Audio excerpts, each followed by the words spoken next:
할렐루야. 오늘도 새날을 주신 하나님을 찬양합니다. 오늘은 찬송가 492장 잠시 세상에 내가 살면서 우리 찬양하면서 비록 우리가 땅에 발을 딛고 있지만 저 영원한 하나님의 나라를 사모하고 소망하는 마음으로 이 하루를 살았으면 좋겠습니다. 1절과 4절을 함께 찬송하겠습니다. 잠시 세상에 내가 살면서 항상 찬송 부르다가 날이 저물어 오라 하시면 영광 중에 나가리. 열린 천국문 내가 들어가 세상 짐을 내려놓고 빛난 면류관 받아 쓰고서 주와 함께 길이 살리. 한숨 가시고 죽음 없는 날 사모하며 기다리니. 내가 그리던 주를 배울 때 나의 기쁨 넘치리라. 열린 천국문 내가 들어가 세상 짐을 내려놓고 빛난 면류관 받아 쓰고서 주와 함께 길이 살리. 아멘. 오늘 이 하루도 천국 소망으로 승리하며 사시기를 간절히 바랍니다. 오늘 우리에게 주시는 하나님의 말씀은 갈라디아서 4장 1절에서 11절까지 말씀입니다. 갈라디아서 4장 1절에서 11절까지 제가 봉독해 드리겠습니다. 내가 또 말하노니 유업을 이을 자가 모든 것의 주인이나 어렸을 동안에는 종과 다름이 없어서 그 아버지가 정한 때까지 후견인과 청지기 아래에 있나니, 이와 같이 우리도 어렸을 때에 이 세상의 초등학문 아래에 있어서 종노릇하였더니 때가 참에 하나님이 그 아들을 보내사 여자에게서 나게 하시고 율법 아래에 나게 하신 것은 율법 아래에 있는 자들을 속량하시고 우리로 아들의 명분을 얻게 하려 하심이라. 너희가 아들이므로 하나님이 그 아들의 영을 우리 마음 가운데 보내사 아빠 아버지라 부르게 하셨느니라. 그러므로 내가 이후로는 종이 아니요 아들이니 아들이면 하나님으로 말미암아 유업을 받을 자니라. 그러나 너희가 그때에는 하나님을 알지 못하여 본질상 하나님이 아닌 자들에게 종 노릇하였더니, 이제는 너희가 하나님을 알 뿐 아니라 더욱이 하나님이 아신 바 되었거늘 어찌하여 다시 악하고 천박한 초등학문으로 돌아가서 다시 그들에게 종 노릇하려 하느냐. 너희가 날과 달과 절기와 해를 삼가 지키니 내가 너희를 위하여 수고한 것이 헛될까 두려워하노라. 아멘. 오늘도 이 말씀을 통해 우리에게 주신 하나님의 음성을 듣게 되기를 바랍니다. 지난 시간에 우리는 믿음이 오기 전에 우리는 모두 율법 아래 매였고 갇힌 자가 되었습니다. 그리고 그 속에서 초등교사의 엄격한 훈육 아래에서 통제, 감시와 벌을 받으며 그렇게 살아왔었죠. 그러나 믿음이 온 후에 우리는 더 이상 초등교사의 통제를 받지 않아도 되었습니다. 왜냐? 이제는 하나님의 아들이 되었고 하나님의 나라를 유업으로 받을 상속자가 되었기 때문입니다. 하나님은 이제 더 이상 우리의 재판관이 아니라 우리의 아버지가 되셔서 우리를 그 넓은 품으로 받아주시는 사랑의 관계가 된 것이죠. 이렇게 하나님의 아들이다 이렇게 얘기하니까 여자분들은 왜 하나님의 딸이라고는 안 하느냐, 왜 차별하냐, 혹시라도 그렇게 생각하실 수 있을 텐데요. 고대 시대에는 딸은 상속자가 될 수 없었지 않았습니까? 그래서 아들이라 하는 명칭을 사용했을 뿐이에요. 아들이냐 딸이냐가 중요한 것이 아니라 상속의 권한이 누구에게 있느냐 하는 걸 나타내기 위해서 아들이라고 하는 표현을 썼을 뿐이죠. 그래서 오늘날에는 그렇게 상속이 어디에 있느냐 중요한 게 아니지 않습니까? 그러니까 아들도 되고 딸도 되고 어떻게 표현을 하든 상관이 없습니다. 우리가 하나님의 자녀가 되었다라고 하는 말은 하나님 나라의 상속자가 되었다라고 하는 측면에서 매우 중요한 의미가 있는 것이죠. 오늘 본문 7절에서 이것을 다시 한 번 더 상기시키고 있는데요. 그러므로 내가 이후로는 종이 아니요 아들이니 아들이면 하나님으로 말미암아 유업을 받을 자니라. 아멘. 상속자가 됐다는 것이죠.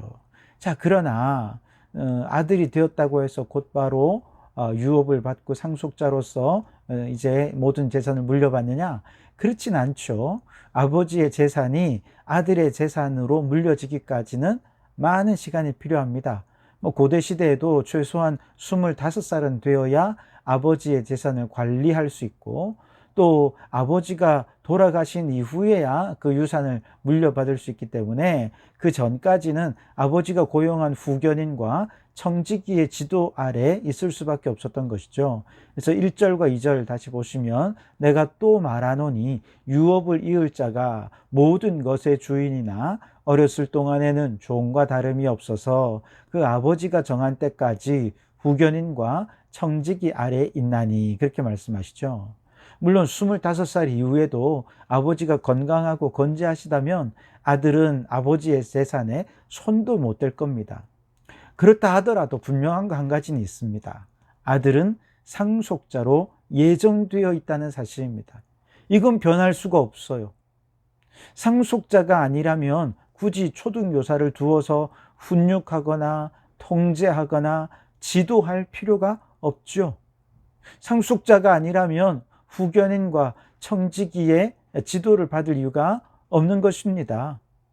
상속자이기 때문에 장차 아버지의 재산을 물려받기 위해 그에 걸맞는 존재로 훈련시키는 것이죠. 상속자라고 하는 말은 미래의 주인이라는 뜻입니다. 아버지의 재산을 물려받기 전까지는 주인이 아닌 거예요. 누가 주인입니까? 아버지가 주인이죠. 그래서 장차 주인이 되기 위해 배우고 훈련받고 지도를 받아야 하는 것이죠. 바울은 갈라디아 교회 성도들에게 믿음이 온 후로 우리는 하나님의 아들이 되었고 천국의 상속자가 되었다라고 말했지만, 지금 당장 이 세상에서 아버지의 재산이 내 것이 될 수 있느냐? 그렇진 않습니다. 우리가 이 땅에서 고난받고 환난당하면서도 끝까지 믿음으로 살고 하나님의 은혜를 구하며 살아가도록 열심히 이 땅에서 훈련을 받고, 때로는 무엇이 하나님의 뜻인지 그렇지 않은지 하나님의 뜻을 분별하는 법을 배우고, 또 어떤 상황 속에서도 흔들리지 않는 믿음으로 살아가도록 철저히 훈련을 해야 하는 이유는 우리가 장차 천국에서 아버지께서 주시는 천국의 모든 복을 상속받기 위한 과정이라는 것을 여러분 잊지 마십시오. 여러분, 우리 아버지는 얼마나 부자이신지 모릅니다. 우리나라의 부자 1순위 하면 삼성의 이재용 부회장이 아닐까 생각하실지 모르지만 아니래요. 셀트리온이라는 회사의 서정진 회장이 1등이라는 겁니다. 그 다음이 넥슨이라는 회사의 김종주 회장이 2등이래요. 이들의 재산이 어느 정도냐? 15조가 넘는다는 것이죠. 그런데요, 아무리 우리나라에서 부자의 1순위, 2순위라고 해도 세계적인 재벌들에 비하면 이건 세 발의 피입니다. 세계적인 부자 1위는 아마존의 창업자인 제프 베조스라고 하는 사람인데 재산이 무려 209조에 달한다고 합니다. 세계적으로 부자의 순위를 매겨보았더니 우리나라 부자는 세계 부자의 100위 안에도 들지 못했다고 해요. 그러나 여러분, 아무리 제프 베조스가 많은 재산을 가지고 있다 해도 우리 하늘 아버지에 비하면 세 발의 피입니다. 왜? 우리 아버지는 온 우주 만물의 소유자가 되시기 때문에 그렇습니다. 더 나아가 저 영원한 천국도 아버지의 소유입니다. 사람들은 가끔 부잣집 아들을 보면서 부러워하죠. 야, 삼성가의 아들이면 참 좋겠구나. 어휴, 태어나 보니 아버지가 현대 회장이야. 얼마나 좋겠어. 부러워하지만 여러분, 우리는 어때요? 예수님을 믿고 믿음 안에서 새롭게 태어나고 보니 우리 아버지가 하늘의 하나님이세요. 비록 때로는 엄격하시지만 한없이 자비하신 우리 하나님 아버지를 향해 우리는 아빠라고 부를 수 있게 된 것입니다. 6절에 보시면 너희가 아들이므로 하나님이 그 아들의 영으로 우리 마음 가운데 보내사 아빠 아버지라 부르게 하셨느니라. 그만큼 우리와 친밀한 관계를 맺기를 원하시는 것이 우리 하나님 아버지라는 것이죠. 하늘 아버지께서 죄의 종노릇이나 하고 마귀의 뒷공문이나 따라다니던 우리들을 이렇게 양자로 받아주셔서 하나님의 양아들이 되게 해주시고 천국의 상속자가 되게 해주시면서 우리에게 이렇게 얘기하시는 거예요. 이제부터 아버지라고도 부르지 말고 그냥 아빠라고 불러. 아버지라고 하니까 거리감이 들잖아. 그러니 아빠라고 불러. 그러면서 너무나 다정하고 다감하게 우리에게 사랑을 베푸시는 거예요. 그리고 또 우리에게 말씀하세요. 이제부터 내 재산은 다 네 거가 될 거야. 그러니 이 재산, 많은 재산을 상속받을 상속자답게 잘 훈련받아야 한다. 이렇게 말씀하시면서 우리에게 이 땅에 믿음의 훈련도 시키고 어려움 가운데서 오직 주님의 은혜를 구하는 은혜의 훈련도 시키고 그렇게 훈련을 시키고 계신 것이죠. 그러니 여러분 고난이 올 때 피하겠습니까? 시험이 많다고 불평하겠습니까? 왜 하필 내게만 이런 불행이 생기느냐고 원망하시겠습니까? 아니죠. 그럴 필요가 없죠. 이 믿음의 훈련을 잘 받으면 천국의 상속자답게 잘 준비될 수 있겠구나. 이 고난 속에서도 은혜의 훈련을 잘 받아서 항상 기뻐하고 범사에 감사하고 쉬지 않고 기도할 수 있다면 우리는 천국을 상속받을 자로서 잘 훈련받을 수 있겠구나. 여러분 이런 마음으로 훈련을 받지 않겠습니까?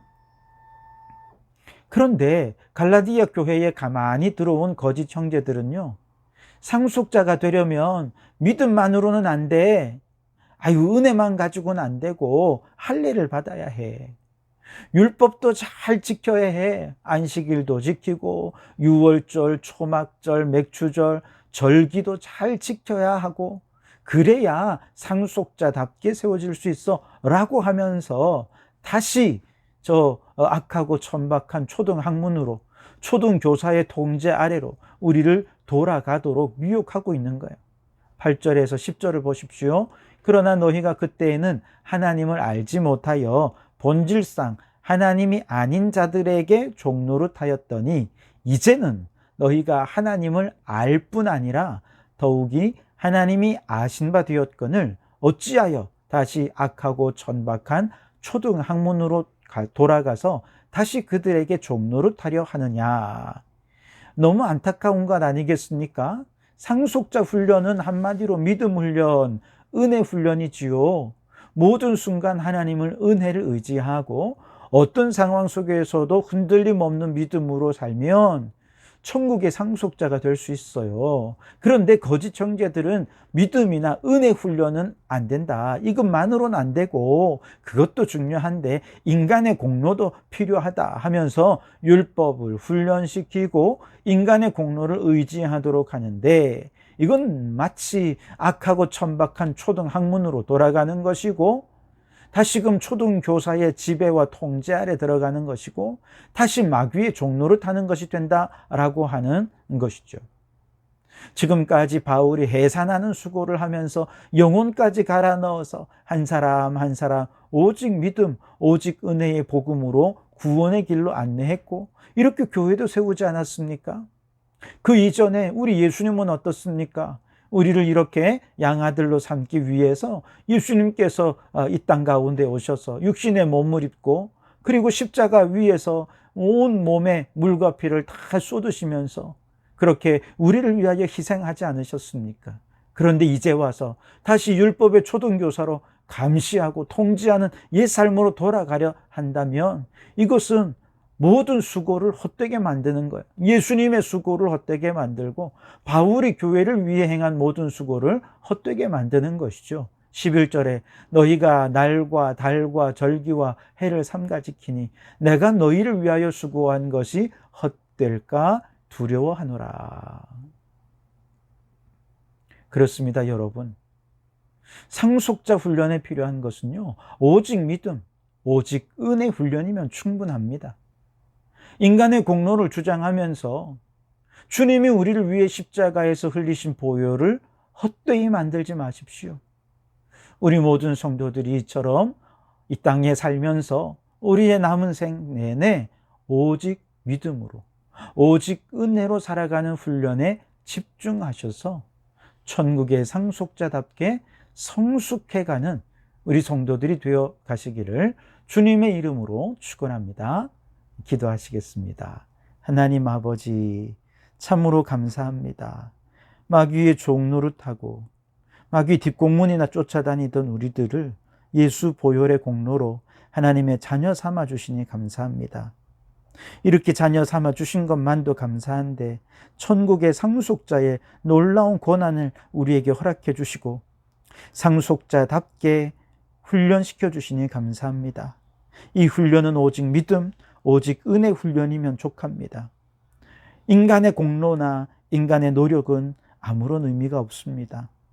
주님, 우리가 마귀의 미혹에 빠지지 않게 하시고 오직 예수 그리스도를 믿는 믿음으로 어떤 상황 속에서도 주님의 은혜를 구하며 항상 기뻐하고 범사에 감사하며 쉬지 말고 기도하는 그런 믿음으로 훈련되어져 가는 저희들이 되어서 저 천국에 갔을 때에 참으로 잘 훈련받은 우리의 모습을 보고 하나님이 기뻐하시고 나와 함께 천하만국을 다스리자, 이제 모든 것이 다 네 것이다 말씀하시는 은혜와 축복을 누릴 수 있도록 주님 인도하여 주옵소서. 오늘 이 하루도 오직 믿음, 오직 은혜로 승리하며 살아가는 저희들 되게 해 주옵소서. 예수님 이름으로 기도하옵나이다. 아멘.